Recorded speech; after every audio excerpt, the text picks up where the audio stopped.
finishing the work. So in this lesson we are going to finish our work just duplicating these news layers, and that's it. So now we need to group them together. Ctrl+G on the keyboard. News_1. We could name this news_2 because, news_2.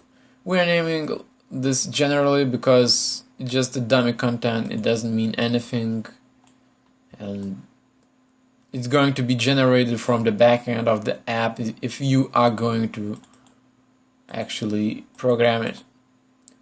So it's going to be news_3 and news_4. And finally we need to fill it up like this. News_5 and news_6. And we are actually done with our app. As you can see, what we created in this section. Well, we created a top bar, we created a status bar, this navigation drawer icon, which is very simple to do, it's just 3 lines.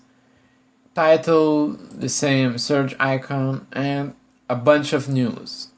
Those news are just dummy, so they don't mean anything.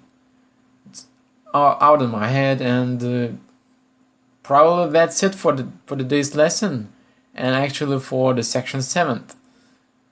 In the next section 8, we are going to create a news detail screen. So what I mean is, then you press on this environment is our priority, photo or the title, doesn't really matter. User can click either of this.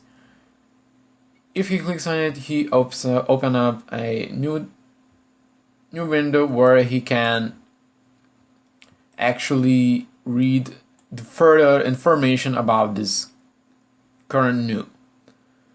So I hope you like this section, and I hope you like this lesson in general. Please write down in the discussion section what you don't understand, what you want to me to explain a little bit more maybe. Feel free to do this, and I'm going to answer all the questions I get, and I hope I will see you in the next lesson and in the next section.